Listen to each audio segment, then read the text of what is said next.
ঠিক আছে ভাইয়া। হ্যাঁ হ্যাঁ, আদাল আর একটু।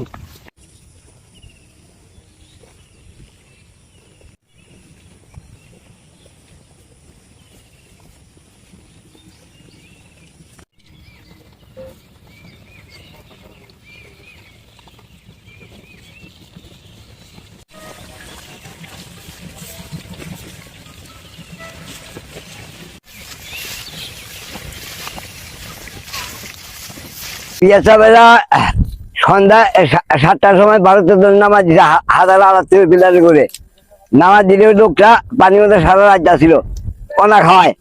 এখন বাংলাদেশের মিডিয়াটা সংবাদ পাইছে, সংবাদ পায় তাক বাংলাদেশে আশ্বাস দিতেছে না, ভারত আশ্বাস দিচ্ছে না। এই এক কবর পানির মধ্যে সে দাঁড়া হয়েছে, এই অবস্থায় সে আছে।